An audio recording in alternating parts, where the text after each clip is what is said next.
Welcome to Subtext Discourse with myself, Michael Dooney. It's been a busy couple of months since the last episode. However, we're back on track with post-production, so you can look forward to a handful of new installments over the next weeks. Starting today with John R Neeson, who participated in the Jarvis Dooney Postcard Salon at the beginning of this year, and who was in Berlin during summer together with Elizabeth Gower for an artist residency with the Institut for Alles Mögliche. Prior to that, they completed a residency in Italy, were briefly in Greece for the Athens Platform Project, and will be in Connecticut for the 2019 Site-Responsive Art Residency Biennale. You'll have to excuse the audio quality of our conversation, as this was recorded in John's studio in Reading, so we caught a lot of traffic noises and people walking past the window. That aside, I hope you can enjoy my conversation with John R Neeson. Were you doing the residency with Institut for Alles Mögliche before Athens, or was it to coincide with that? Because you're both here, you and Elizabeth were in Athens before you came to Berlin, weren't you? Yes. That was an unexpected intrusion. Oh, right. That wasn't planned or anything? No, it was... all what was planned was a CC in Berlin. Mm-hmm. The first thing that was planned was Berlin. Yep. And then because we were coming to Europe, we thought, we'll do something else. So we applied for residency in Assisi, and then the gallery that I'm associated with in New York said they were going to the Athens platforms. Mm-hmm. If you're in the area, would you like to be here? And we said, we're sort of in the area. Yeah. So we went from Assisi to Rome, Rome to Athens, for about 4 or 5 days, and then back to Assisi. So it was really so Assisi, you were doing a different residency before you came to Berlin? Yeah. Okay, I misunderstood. So where's Assisi? In Italy, or? Yeah, Assisi's out of Rome. Mm-hmm. It's very famous because of the Giotto frescoes in the main church there. Yeah. It's very quiet and completely intact. And it's a UNESCO historic site, so there can't be any graffiti or anything sort of contemporary in it. So it's like being back in the Middle Ages. Wow. Except, of course, it's in Italy and there's lots of cars everywhere and there are quite a few tourists, but it's an interesting place to be. Yeah, and how long were you there for? A month with the side trip. Mm-hmm. Back and forward to Athens. To Athens.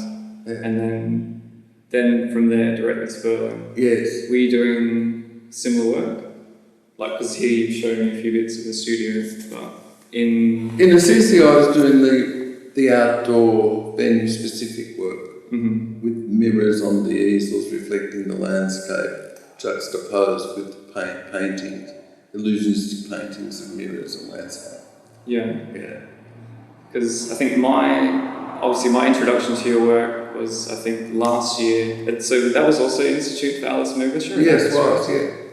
So I saw the video. Ready-made still lifes.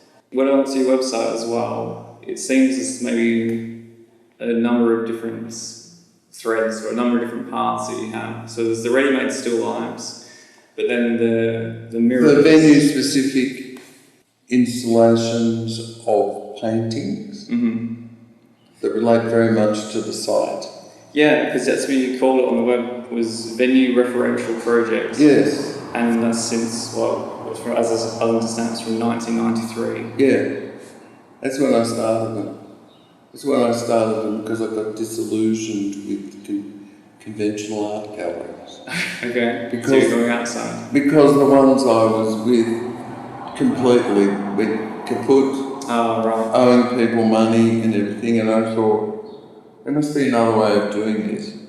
And a friend of mine was running at one of the first, artist-run spaces in Melbourne, in a Linden, which was a Victorian house, so it wasn't a conventional gallery, it had windows, and I wanted to use natural light, not have the lights on. So people, and the paintings related to different times of the day, And you can't do that in most No, that's true.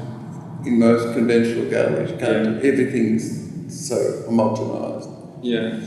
So, and at that time, I was an academic, so I didn't have to pay money from my work. So that's when I started, and I just kept going. Oh, and it evolved into these things, working outside in the landscape.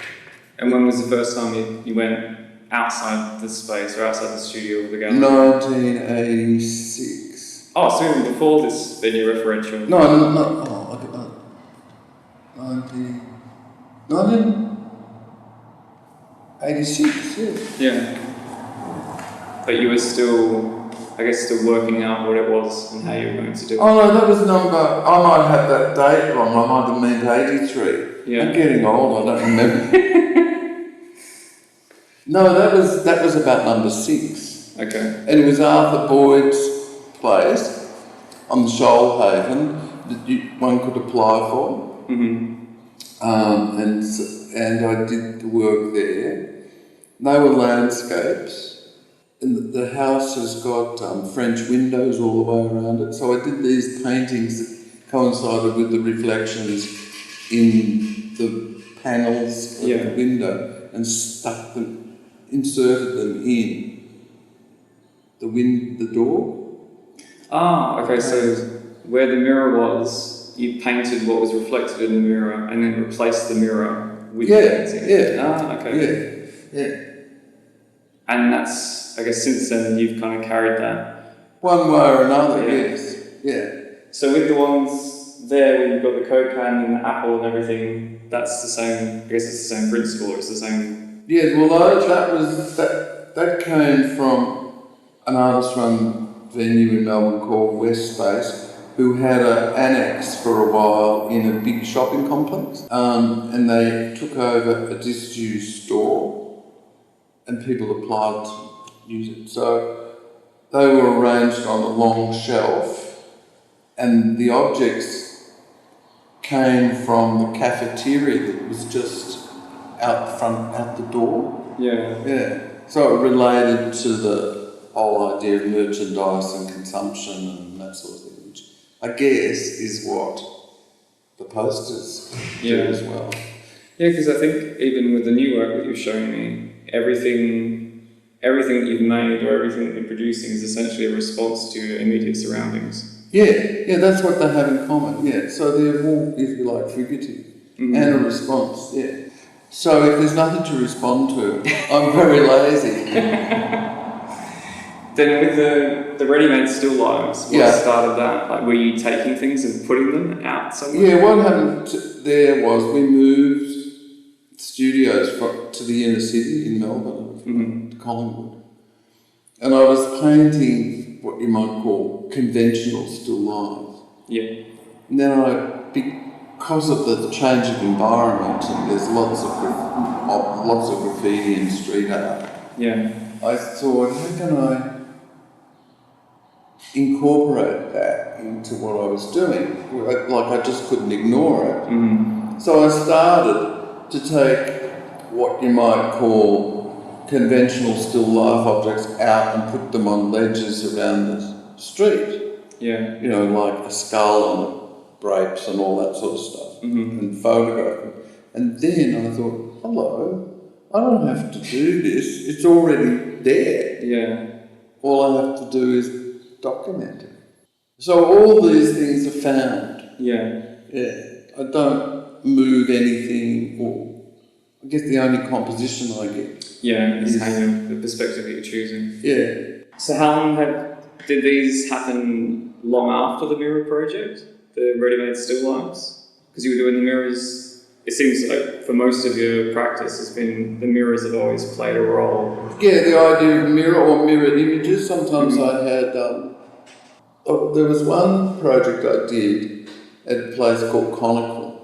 The guy who ran the gallery was an artist and had half the gallery was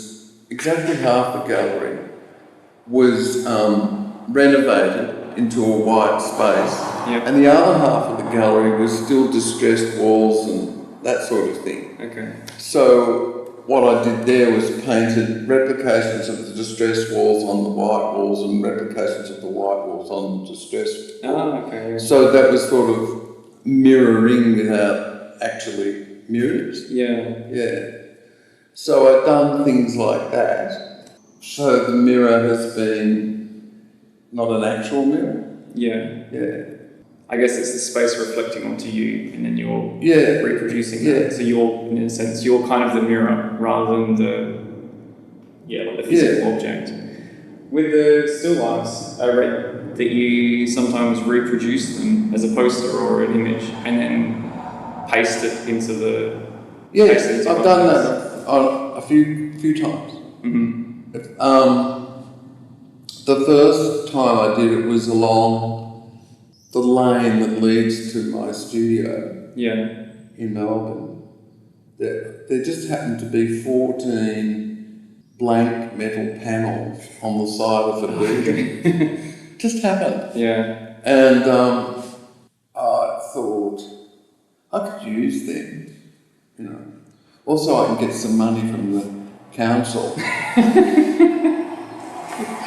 So I applied for that, and they're still there. It's pretty amazing. Oh, really? Yeah, they're still there.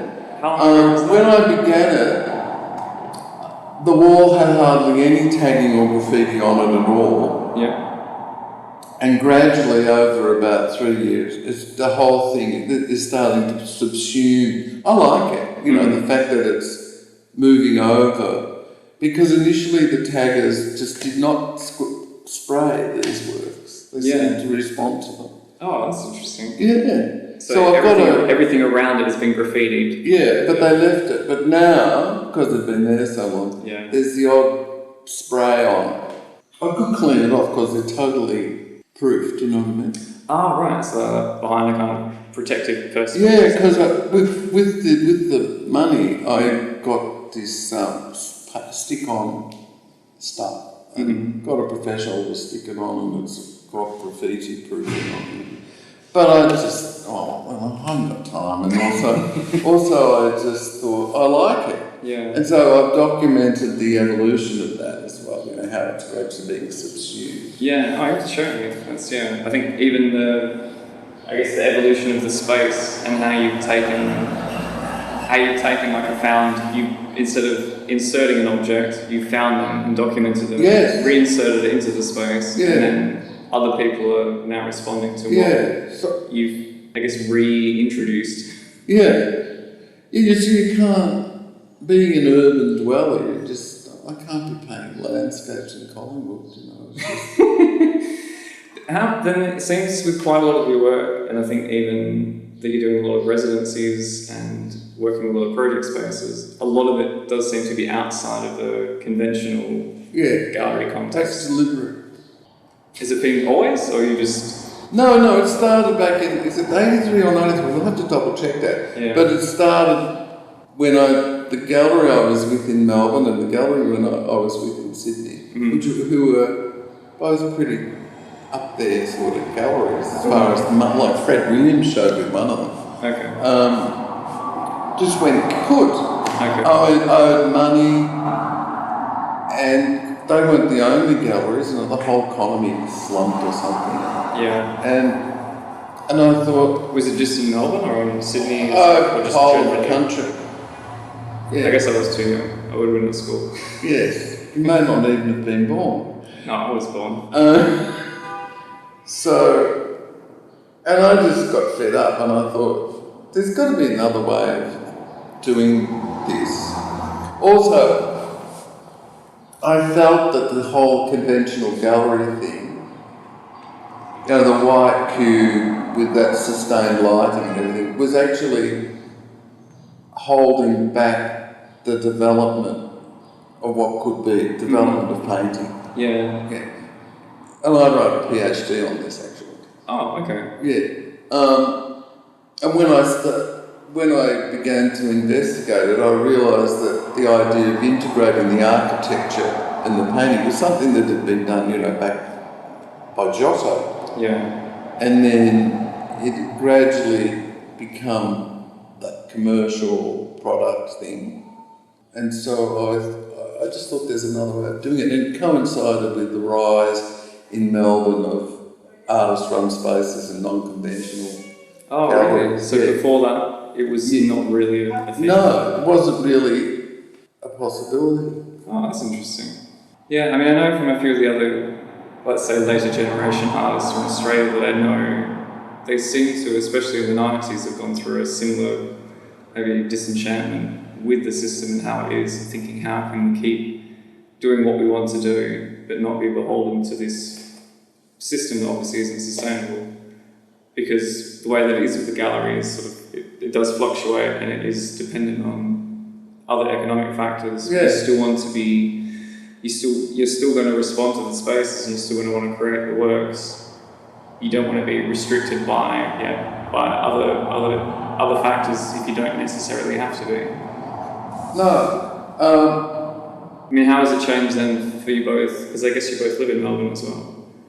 Well, Elizabeth is, she shows regularly with a commercial gallery in Melbourne and one in Brisbane. Now I'm just wondering about how the actual art world landscape has then, like the shift that you've grown up with or that you've witnessed from that period up until now, like how kind of dramatically it's been, or like if that kind of switch over was, I mean, it must have been a good thing maybe, like the rise of project spaces and artist-run initiatives. Oh yes, I think it was a good thing, but this is surprising. When I talk to the Alles Mögliche people and explain to them that what I do is not in Australia, is not considered the sort of thing a senior artist should be doing. Yeah. A senior artist should be, in a commercial gallery, making a lot of money, painting pictures that all look pretty much the same. And they're surprised, because here, I guess, the age range of artists working outside of conventional galleries is much broader than it is in Australia, because it's just assumed for a long time that the stepping stages was art school, non-commercial artist-run space, commercial gallery. Yeah. Right? I think with a lot of things though in Australia, I think we do get kind of fit into, we kind of have this very prescribed way of thinking that finish school, go to university, then I have a job, okay, what age am I? I'm in my late 20s, have to get married, have to have children, have to do this. Yes. I go on holiday down south, or I do whatever I do. And if you're not doing that, then people kind of look at you a bit strange, like, hold on a minute, why are you doing this? Why are you going out to a club, or why are you doing some other unusual thing that we don't do in this age bracket? Yeah. So I can certainly believe that within the cultural sector in Australia, it's not conforming in a sense to that sort of traditional model of I'm a senior artist, therefore I should be showing with these type of galleries. Australian gallery. Yeah. Or whatever, yeah. Are there other people like yourself then? I mean, maybe a handful, but not many. And then what's happened is commercial galleries have started their own project spaces. I've read a bit about that as well, actually, to try to diversify. Yeah. How do you feel about that? Is it a good thing? Do you reckon that there should be this split between the artist-run community, non-for-profit initiatives and commercial galleries selling, or if there's this overlap between the two? I think it's healthy if there's diversity, but I think the cynic in me thinks, why would a commercial gallery want its own project space? But then that's how it works. Yeah. And I show with Black Art Projects, a couple of guys who don't have a gallery, but work on sort of pop-up basis. Yeah. And they take over a space for the time of the show. And it's not necessarily a gallery space. I don't know how they find some of them, but they manage. Yeah. I mean, I've seen there's loads of unused spaces, even still in Berlin, like this. They're becoming they're becoming more difficult to come by, but they do still exist. And I think, I guess speaking from the gallery's perspective, I can see the benefit of having a project space, because you can then allow the artists that you work with and represent freedom to experiment. Yes. You can use the project space and make whatever you want. It doesn't matter if we sell it, because that's not the point of it. The point of it is kind of building community and other things like that. Yeah. So I guess it's just how they treat it, really, and if they understand the ethos behind it. And I think a lot of people do. It's just finding the right ones. So, I think it's just healthy to have the diversity, but and now a lot of because in Melbourne, if you belong to a commercial gallery, you probably only have a show once every 2 years. Yeah, I guess that's the thing. Or you have a gallery in Melbourne, a gallery in Sydney, a gallery in Brisbane, and they're also on 2-year cycles or something. Yeah. So a lot of established artists are applying to get work into non-commercial spaces. Yeah. So there's all these sort of crossovers happening. How is it with the residency situation in Australia? Because you've been over is this the third time you've come over to Europe? Or? Oh, I've been to Europe a few times. Yeah. This is the third time in Berlin. Yeah. But prior to that, you've been to do other residencies. So this year you were in Italy, and then you come to Berlin. Last year you were in Marsan. Was that with Greenway Projects, or that was Elizabeth's gig. It wasn't my gig. Okay. As the University of Melbourne have got a studio there in that complex. Oh, okay. Yeah, and she taught there, and it was part of her retirement package.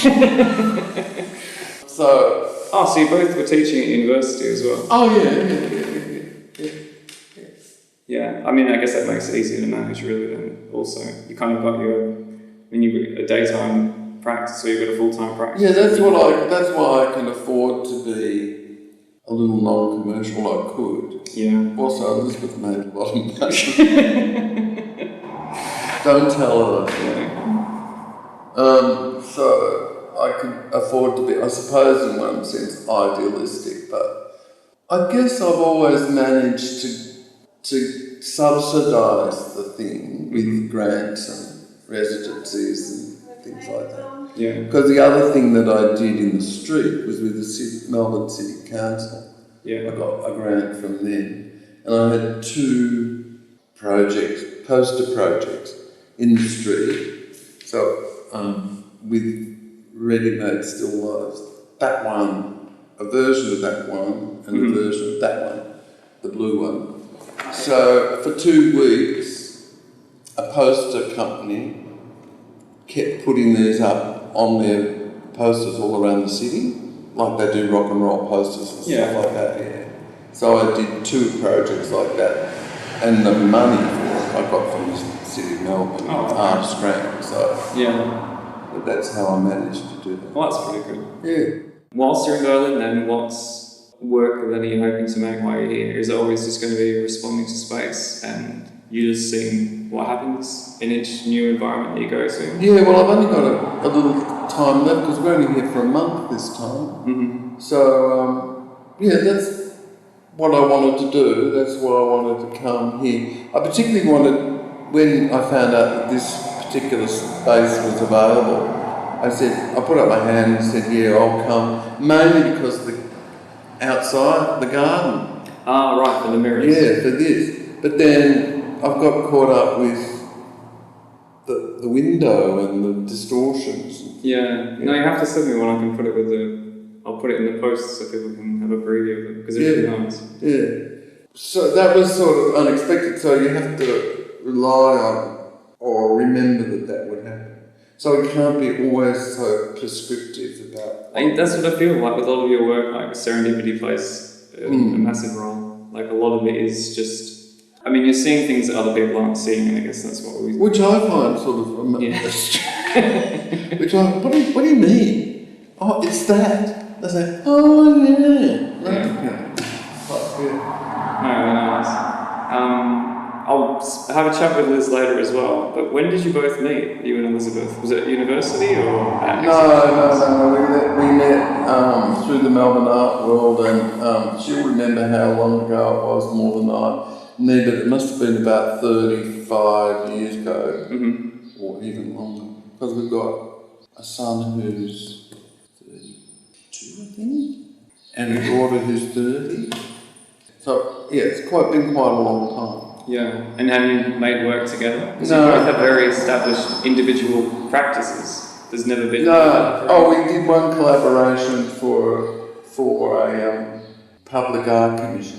Because, I used to paint conventional still lifes and I used platonic solids and those sort of things, associated with Morandi and that sort of thing. And Elizabeth was applying for a floor, a commission to design a sort of terrazzo floor in a town hall. And she was about to put the application in and she said, they also wanted something three-dimensional.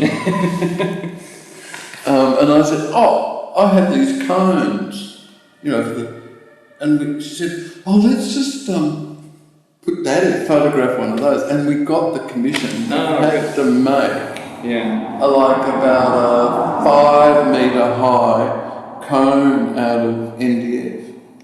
Okay. That was the only time we worked together. It was complete nightmare. Not the working together, but actually, it looked really good as a little model. Oh, yeah. But how do you make it that much bigger?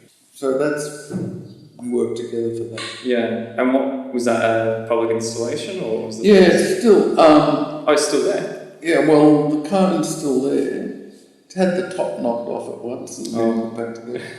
Yeah, and it's made out of layers of MDF, so it's got these sort of stripes around it.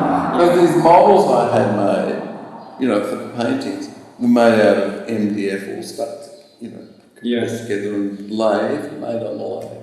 But this was just a big version of that, which... Yeah. Where do you get a lathe that big? Yeah, exactly, So, yeah. Oh, that's nice. And you're both travelling around you've always done the residencies together? Well, if one of us goes, the other one goes along. Well, that's nice. Because there's quite a lot of other artists I know that they seem to be quite independent of their partners. And like, I'm doing a residency in New York and they're in Tokyo, or then they're rarely together. So I think it's right, nice. Yeah. Well, we haven't tried that. It might be a good idea. And then after this, I'm going to America. So we just decided, because I got selected to be in something called the iPark Foundation Outdoor Biennale. Mm-hmm. They only select 9 people. Oh, wow. Okay. And I got selected. And I only found out about that a couple of days before we left. And that's in September. So we decided, first of all, we were going to go back and then go to America, and then we thought, but we're sort of... Yeah, you're already here. Yeah. So we've just decided that we're going to stay in the Northern Hemisphere until the end of September. Oh, that'd be nice. Well, we can't stay in Europe more than 90 days. Oh, okay. So a friend of mine has a converted mill in Malaga. Mm-hmm. So after this we're going to Malaga. Then we'll go to London and then New York. And New York's a residency or is it an No, it's near Connecticut. The residency's in Connecticut. Okay, and then there's an exhibition at the end or It's a whole big outdoor thing. Yeah, wow. Okay. Yeah, Biennale. So I'm doing, my proposal was these. Oh, the mirrors, yeah. Yeah, but more than I usually use, set up in the landscape, and they really liked it. So there'll be mirrors and paintings in the environment. Wow, that sounds really good. You seem to have a really busy year then. Busy year. Yeah. So it's evolving, a work in progress, like life in general. Yeah, that's true. It is like life in general. Yeah, it was good chatting with you, John. I mean, definitely for me, it's given me a much broader perspective or a greater insight into what you're doing, because it really, I guess, just seeing the video and some of these last year at Institut for Alles Mögliche, it didn't give me a proper impression, really, of what you No. So I think it's been really nice. Even just coming to your studio and just seeing like a few bits around the place. It's what we have they're just like somebody said to me, "Is that your real work?" And I said, "It's not your real work, is it?" An old timer about the same age to me, he said to me, "That's not your real work, is it?" And I said, "Well, part of it, yes." I hope you enjoyed listening to my conversation with John Neeson. Up next, I'll be speaking with his partner, Elizabeth Gower. It was good to learn more about the work they're both doing and that they're each continuing to produce and travel the world together. In the podcast description, I've included links to John's activities as well as installation images of the residency in Berlin. Thanks as always for listening. Please don't hesitate to send any comments, questions, or feedback to the episodes. And if you can, please support us on Patreon and of course follow us on social media for regular updates. Thanks once again. I've been Michael Dooney, and you've been listening to Subtext and Discourse.